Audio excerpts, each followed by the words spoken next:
There are 7 specific places so dangerous that they can quietly destroy your entire future if you do not walk away from them immediately.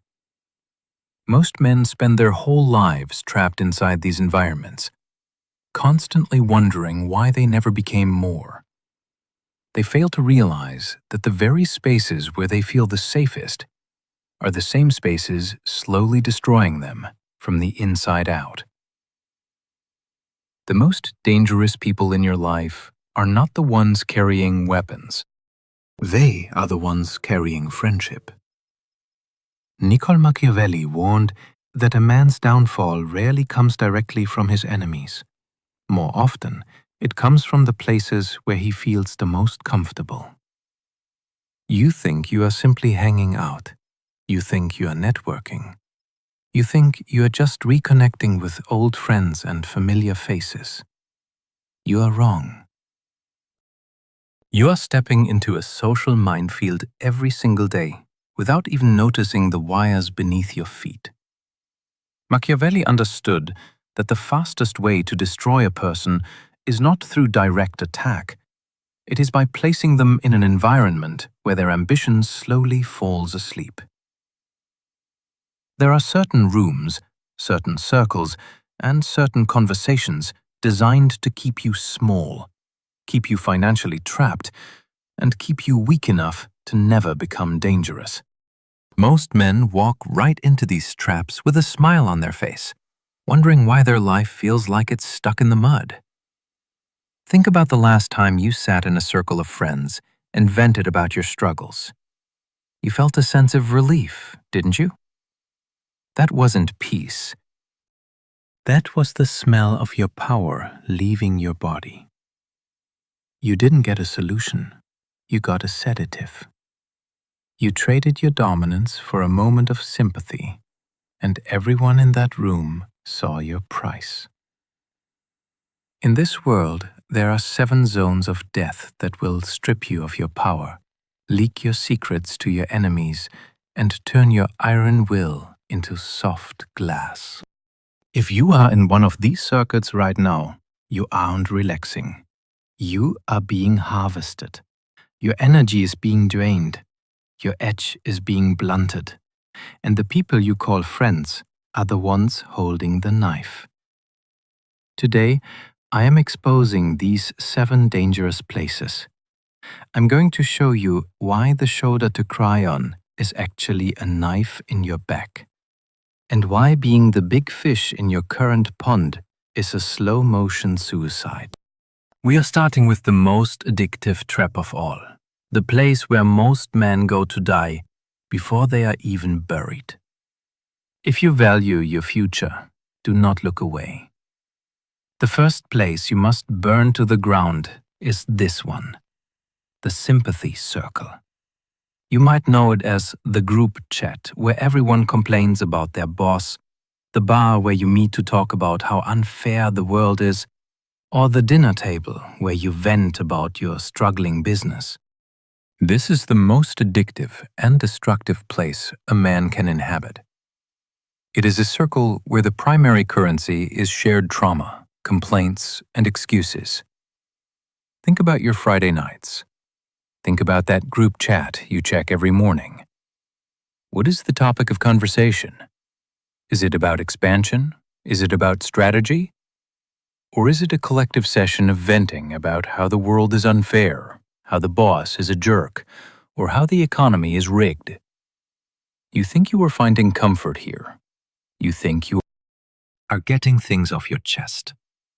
But Machiavelli understood something you don't. Pity is a drug. And like any drug, it feels good while it's killing you. Every time you open your mouth to complain to this circle, you are leaking power. You are showing everyone in the room exactly where you are weak, where you are hurting, and where you are vulnerable. You think they are listening to help you. They aren't. They are listening to feel better about their own failures. When you tell a friend about your struggle and they nod and say, "I know, man, it's tough out there," they aren't supporting you. They are validating your mediocrity. They are giving you permission to stay exactly where you are. They want you to stay in the dirt with them, because if you ever actually pulled yourself out and succeeded, your existence would become a constant reminder of their own cowardice. In the house of pity, no one wants to see a winner. They want to see a fellow victim who makes their own lack of effort feel justified. Look at the faces in that circle. They aren't the faces of hunters. They are the faces of a herd huddled together for warmth while the wolves circle outside. Every time you participate in this venting, you are training your brain to seek pity points instead of power. You are learning to value the relief of being heard over the results of being respected. A man who is comfortable being pied can never be feared, and a man who is not feared will never be truly sovereign. The danger of this place is that it feels moral. It feels human. We are told that being vulnerable is a strength. That is a lie, manufactured by people who want to keep you manageable. In the world of power, vulnerability is a map for your enemies. In the house of pity, you are handing that map out for free. You are telling everyone around you, here is how you can break me. Here is what I'm afraid of. Here is why I'm not moving forward. You have to realize that every conversation you have is either a negotiation or an admission of defeat. If you aren't talking about how to gain leverage, you are likely admitting that you have none. When you sit in this circle and recount your losses, you are cementing your status as a loser. You are teaching your social circle to view you as a liability. They might smile, they might offer a shoulder, but they are internally categorizing you as someone who is beneath them. They are enjoying the charity of their own attention. This environment blunts your edge. It turns your iron will into soft glass. You start to think that at least I have my friends is a valid substitute for I have achieved my goals. It isn't. Your friends in this circle will be the first ones to disappear when you actually need something that requires effort on their part. They are only there for the shared misery. The sympathy circle is a graveyard for ambition. It is where men go to bury their dreams under a pile of mutual understanding.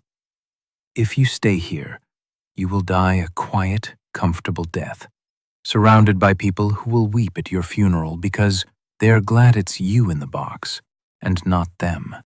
You are being harvested for your attention and your shared defeat. If you want to survive, you must realize that you don't need a shoulder to cry on. You need a strategy to win. You don't need understanding. You need results. The relief you feel when you vent is actually the feeling of your drive escaping your body. It is the sound of your competitive spirit being smothered by a pillow. Walk away from the venting sessions. Leave the group chats that focus on what's wrong instead of what's next. Stop looking for people who get it and start looking for people who do it. The house of pity is warm. It's inviting and it's a death trap. Every second you spend there is a second you are giving the vultures permission to keep circling. This is the first gate. It's the easiest trap to fall into because it feels like home. But if you don't have the stomach to leave the people who comfort you in your failure, you will never have the strength to stand among the people who challenge you to win. You are being domesticated by your own social circle. You are becoming a house pet in a world that requires a wolf. Break the circle. Kill the need for pity. Realize that the silence of your struggle is the foundation of your future strength. If you stay in the house of pity, you are already buried. The only question is how much more dirt you're going to let them throw on top of you before you finally stop breathing. The sympathy circle is just the beginning. It's the place that kills your spirit. But the next two locations, they don't just kill your spirit, they steal your identity. They make you believe you're winning, while you're actually being used as a prop for someone else's ego. We are moving deeper into the killing fields. If you believed the house of pity was dangerous, then you are completely unprepared for the table of unearned respect. You may have escaped the comfort and weakness of the herd, but now you are stepping into something far more deceptive.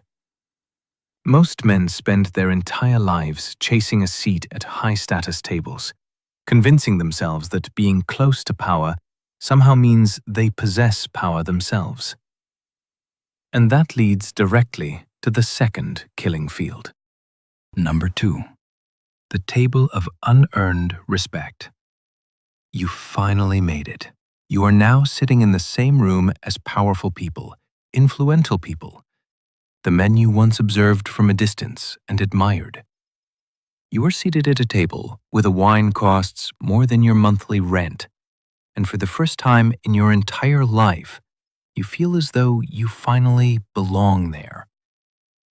They are polite to you. They laugh at your jokes. They ask for your opinions on things that barely even matter. And inside yourself, you feel pride rising, because you believe you somehow skipped the line and discovered a shortcut to the top. But Niccolò Machiavelli would look at you and immediately recognize a fool, because you are standing inside one of the most dangerous psychological traps ever created, the table of unearned respect. Think about the last time you were invited somewhere exclusive. Maybe it was a high-level networking event, a VIP section, or a dinner with men who are 5 levels above you. You felt a rush of pride. You felt like you had finally arrived. You sat there nodding along, laughing at their jokes, and feeling like one of the boys. But Machiavelli would look at you and see a mascot. This is the table of unearned respect. You are in the room, but you aren't a player. You are being civilized and domesticated by men who don't see you as a peer, but as a spectator. They like having you there because your presence validates their status. You are the nice guy they keep around to feel benevolent.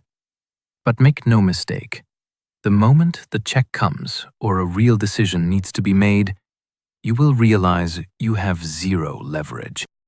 The danger here is that this place kills your hunger. It gives you the illusion of success without any of the substance. You start to dress like them, talk like them, and act like them. But your bank account and your actual influence haven't moved an inch. You become a parasite of prestige.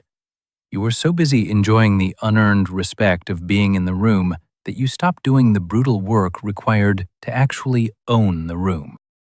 You are being used as a prop for their egos. And while you're busy feeling honored, they are busy making sure you stay exactly where you are, one step behind. But there is a trap that is even more seductive because it feeds your ego instead of your insecurity. 3. This is the echo chamber of low-level winners. This is the environment where you are the big fish in a small, stagnant pond. You are the most successful guy in your high school friend group. You're the smartest guy in your local office. You're the one everyone comes to for advice because compared to them, you're killing it. You feel like a king. You feel untouchable. This is the most dangerous form of security. Machiavelli warned that this is where princes go to die. When your ego is fed by people who are beneath you, you stop evolving. You stop sharpening your blade because there's nothing left to cut. You start to believe your own hype. You look around the room and see people looking up at you, and you think, I've made it.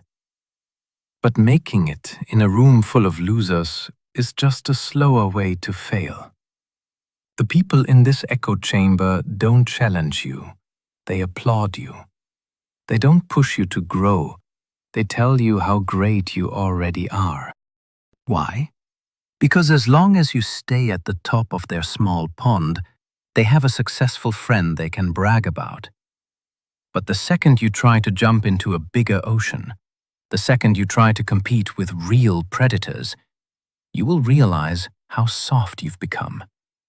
If you are the smartest person in the room, you are in the wrong room.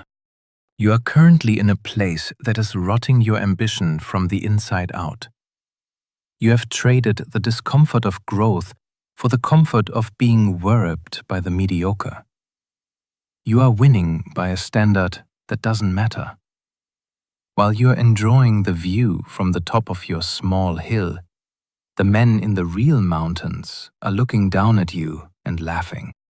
These two places, the table where you're a mascot and the pond where you're a king, are designed to make you stay still. They use your own ego as a leash. One makes you a servant to the powerful, and the other makes you a prisoner of the weak.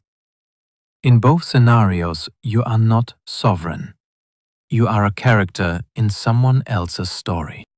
You have to be willing to be the nobody in a room full of giants rather than the hero in a room full of children. You have to be willing to give up the fake respect of the high-status table and the hollow applause of the low-level winners.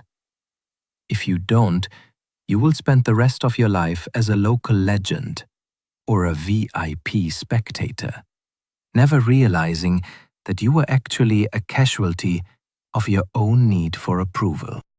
The walls surrounding these traps are built from golden praise and artificial validation, but they are still walls, trapping you all the same. And as we continue forward, these traps stop targeting only your ego and start threatening your survival itself. We are now approaching the vampires in your life.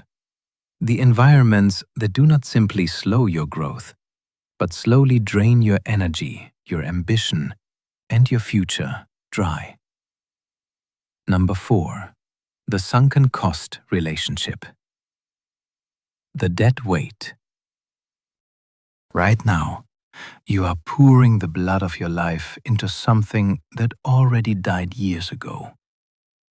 You are remaining inside a room, a business, or a relationship that stopped living 3 years earlier, and the only reason you have not walked away is because of how much time, emotion, and sacrifice you already invested into it. That is the sunken cost relationship. And it functions like a psychological black hole. Niccolò Machiavelli observed that most men are not destroyed by one massive, catastrophic mistake. They are destroyed because they refuse to cut their losses when the damage becomes obvious. You tell yourself you are being loyal. You tell yourself you are strong because you refuse to quit. But there is an extremely thin line separating perseverance from slow-motion self-destruction. In this place, you aren't fighting for a future. You are mourning a past.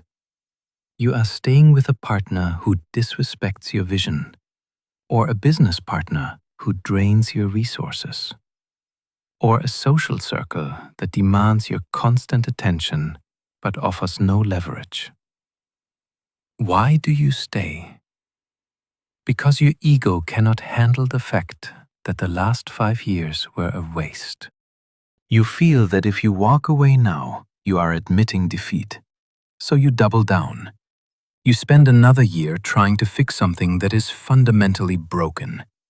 You try to communicate with people who don't speak your language. You try to rebuild on a foundation of sand. Every hour you spend in this environment is an hour you are stealing from the man you are supposed to become. Understand this. The time you have already spent is gone. It is a spent currency. It has no value in the present moment. The only question that matters is whether the next hour is going to yield a return. If the answer is no, and you stay anyway, you are no longer a strategist. You are a victim. You are standing in a burning building because you're upset about how much you spent on the furniture. This place is a vampire for your sovereign mask. It forces you to be reactive. It keeps you in a state of constant emotional repair. You cannot maintain a cold, predatory focus on your empire when you are constantly leaking energy into a sunken cost. Power requires the ability to be ruthless with your own history. You must be able to look at a 5-year investment, realize it's a dead end, and walk away without looking back. If you cannot do that, you are not in control of your life. Your past is the world is full of men who are holding on to things that are dragging them to the bottom of the ocean. They are afraid of the void, the silence that comes after you cut the cord. They would rather be in a room full of conflict and stagnation than be alone in a room full of potential. But it is only in that void that the sovereign is born. You must be willing to burn the bridge while you're still standing on it, if that bridge leads to a graveyard. 5. The stage of false status, the debt trap. This leads us directly into the most visible trap of the modern age, the stage of false status. This is the place where you perform a life you haven't earned for people who don't actually like you. It is the social circle that requires a specific car, a specific watch, and a specific lifestyle to remain a member. This is not a social outlet. It is a debt trap. You are buying the appearance of power at the absolute cost of the substance of power. Machiavelli warned that a prince who spends lavishly to maintain an image eventually exhausts his resources and must become predatory toward his own people to survive in your life. That predator is your debt, and your people are your future years of freedom. When you enter this place, you are a slave wearing a gold-plated chain. You are terrified of being found out. You are terrified that if you stop spending, stop performing, and stop showing off, you will lose your seat at the table. And you're right. You will. Because that table is built on sand. The people there don't respect you. They respect the shadow you're casting. The moment you stop feeding the light, the shadow disappears, and so do they. In this environment, your sovereign mask is a fake. It's not a tool for control. It's a mask for your insecurity. You are trading your liquid capital, the very thing you need to build real, unshakable power, for temporary social validation. You are sacrificing your long-term leverage for a short-term vibe. This is a losing trade every single time. Think about the psychological pressure of this place. You can't be honest about your struggles because that would break the illusion.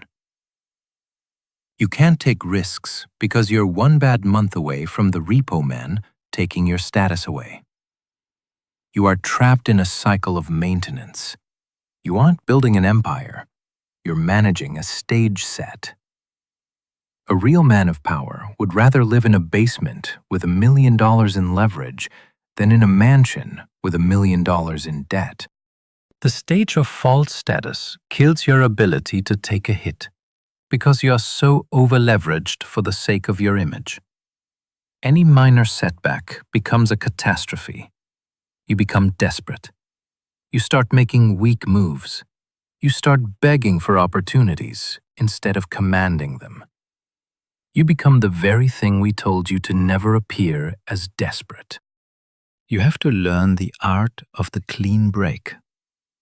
You have to be willing to look at a decade of your life and say, that was a lesson, not a life sentence, and walk away without a single backward glance. The void you are so afraid of, the loneliness that comes after leaving, is actually the only place where true growth can happen. It is the clearing in the forest where you can finally see the sky, but you will never reach that clearing as long as you are clinging to a rotting tree. This is the place where your sovereign mask is tested the most. It's easy to be cold to an enemy. It's incredibly difficult to be cold to a memory.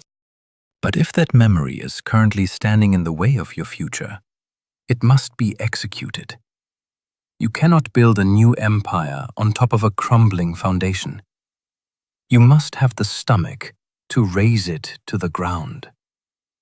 Most men will watch this and think of one specific person or one specific group. They will feel a pang of guilt or a rush of excuses. If that's you, then you are currently standing in the trap. You are currently being drained of your potential. You are currently choosing a slow, agonizing social death over a quick surgical exit. In the game of power, the only thing worse than a mistake is a mistake you refuse to correct. Walk away from the dead weight. Not tomorrow, not after one last talk. Now the place you are keeping for them is the very thing preventing the place you want for yourself from existing. We have handled the weight of the past. Now we must handle the weight of the image. The next two places are where your ego takes the wheel and drives you straight into a ditch of debt and irrelevance. We are moving into the stage of false status and the arena of the middle ground. If you thought your heart was the problem, wait until you see what your pride is doing to your bank account. 5. The stage of false status. The debt trap. You are currently performing a play for an audience that doesn't even like you. This is the 5th dangerous place, the stage of false status. It is a social environment that functions like a high-interest loan on your soul. You know this place. It's the VIP section you can't afford. The designer clothing you bought to look the part while your bank account is screaming. In the social circles that require a high entry fee just to be seen with people who are just as broke and desperate as you are. Machiavelli understood that the appearance of power is a tool, but only if it is backed by the substance of power. When you spend money you haven't earned to impress people you haven't conquered, you aren't a prince. You are a court jester. You are standing in a room built of cardboard and gold leaf, terrified that a single breeze of reality will blow the whole thing down. This place is a trap because it forces you into a state of permanent defensive performance. You cannot take risks. You cannot be honest about your situation, and you cannot pivot your strategy because you are too busy maintaining the image of success. The harsh truth is that looking rich is the fastest way to stay poor. In this place, your status is tied to your consumption rather than your production. You are being harvested by the system and by your peers. They want you to keep spending because your debt makes them feel superior. Every time you buy a round of drinks you shouldn't have, or upgrade a car to match the circle, you are handing over your leverage. You are trading your future freedom for a temporary seat at a table of pretenders. Machiavelli warned that a man who lives beyond his means is eventually forced to become predatory or pathetic. On the stage of false status, you are both. You are a slave wearing a gold-plated chain. And the worst part is, you're the one who paid for the lock. 6. The arena of the middle ground, the neutral zone. If you survived the debt trap, you likely ran into the most deceptive place of all, the arena of the middle ground. This is the place where you try to stay neutral during a conflict, the meeting where you try to make everyone happy, and the social circle where you refuse to take a side to avoid being the bad guy. You believe you are being strategic. You convince yourself that you are taking the high road, staying calm and keeping every option available. But you are wrong. In the world of power, the middle ground is the most dangerous position a person can stand in, because it is where all the crossfire eventually lands. Niccolò Machiavelli was mercilessly clear about this point. He believed neutrality is the shelter chosen by weak people. Because when you refuse to take a side, you lose the respect of the people who win and the trust of the people who lose. Eventually, you stand completely alone, without allies, and with a reputation as someone who sits on the fence and cannot be relied upon once pressure arrives. Now think honestly about your daily life. How many times have you hidden your real opinion simply to avoid conflict and keep the peace? How many times have you stayed connected to two people actively fighting each other because you believed you could stay neutral and mediate between them? You are not mediating. You are slowly becoming a target for both sides. The moment you remain in the middle, you signal to everyone around you that you have no solid core, no real convictions, and no willingness to risk yourself for anything meaningful. You become a ghost standing in a room full of soldiers. The arena of the middle ground is where good men quietly disappear and are forgotten. It feels safe because you are avoiding direct conflict, but in reality, you are bleeding out through 1,000 invisible cuts. You are bypassed for promotions, left out of the real inner circles, and ignored when the high-stakes decisions are being made. Why? Because no one knows where you stand. And if no one knows where you stand, they can't rely on you, and they certainly won't fear you. You have created a place for yourself that is defined by your absence of character. You are being harvested for your compliance. The people on the extremes use you as a buffer, and when they are done with you, they will both discard you. To be sovereign, you must be willing to be polarizing. You must be willing to walk out of the neutral zone and plant your flag. It is far better to be hated by half the room and respected by the other half than to be vaguely liked by everyone while being taken seriously by no one. We have stripped away the illusions of status and the safety of neutrality. We have exposed the traps that eat your money and the traps that eat your reputation. Now, we are approaching the final, most lethal gate. It is the place that knows your name, your history, and your deepest insecurities. It is the place that will try to kill the king before he can even put on the crown. We are going back to the beginning to ensure there is no going back. 7. The ghost of your hometown, the childhood shadow.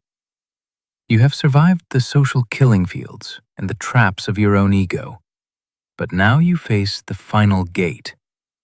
This is the place that knows your name, your history, and every insecurity you've ever tried to hide. It is the most lethal trap of all, the ghost of your hometown. This isn't just a physical location on a map. It is the social circle of people who knew you before you decided to become a king. It's the old high school friends, the extended family members, and the day ones who still see you as the version of yourself that was easy to manage. Machiavelli understood that a prophet is never recognized in his own land, but he went further. He knew that those who knew you when you were weak will always have a psychological anchor on your soul. They don't want you to change because your evolution is an indictment of their own stagnation. To them, your growth isn't inspiring, it's an insult. When you return to this place, whether physically or through the digital tether of social media, you are stepping back into a cage. These people will constantly try to pull you back to the old version of yourself. They will bring up your old mistakes, use your childhood nicknames, and remind you of where you came from whenever you start to display real power. They aren't doing this to keep you grounded. They are doing it to keep you level with them. You cannot wear the sovereign mask in a room full of people who remember you as a servant. To truly ascend, you must be willing to become a stranger to those who no longer serve your mission. You must realize that the price of your new life is the death of your old one. If you refuse to kill the ghost of your hometown, it will eventually haunt your empire until it crumbles.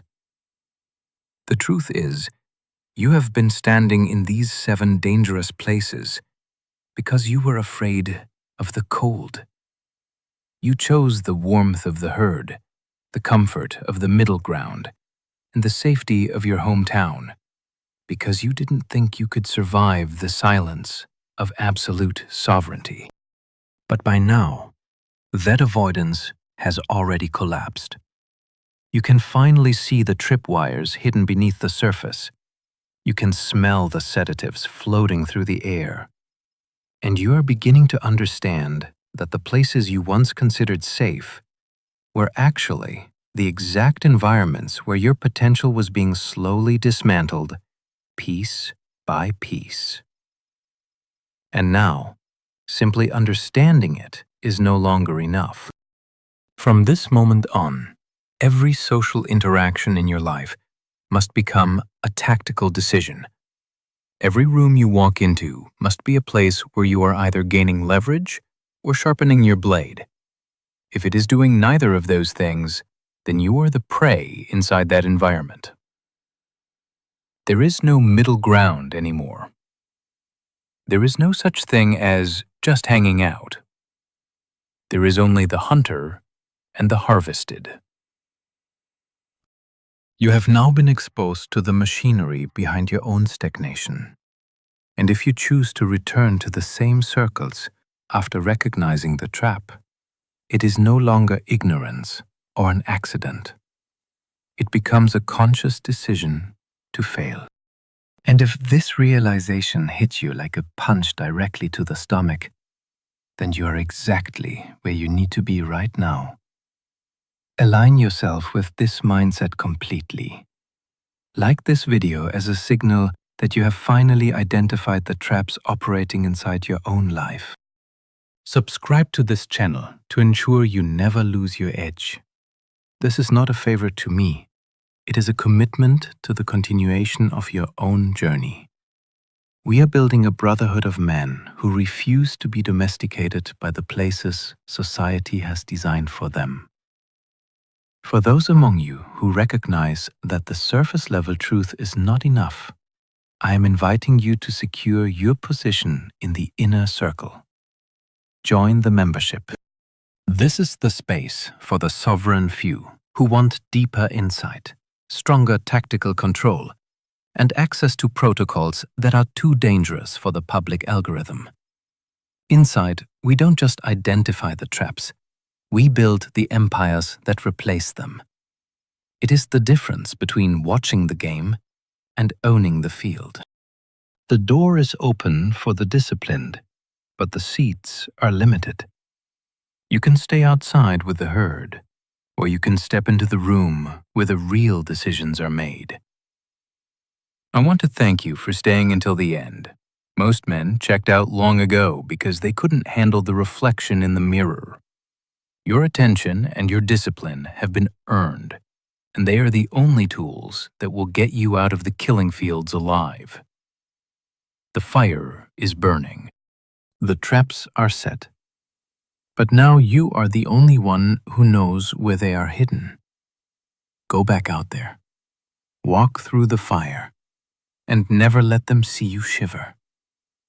I will see you applying what you have learned to reclaim your world. The mask is on. Stay cold.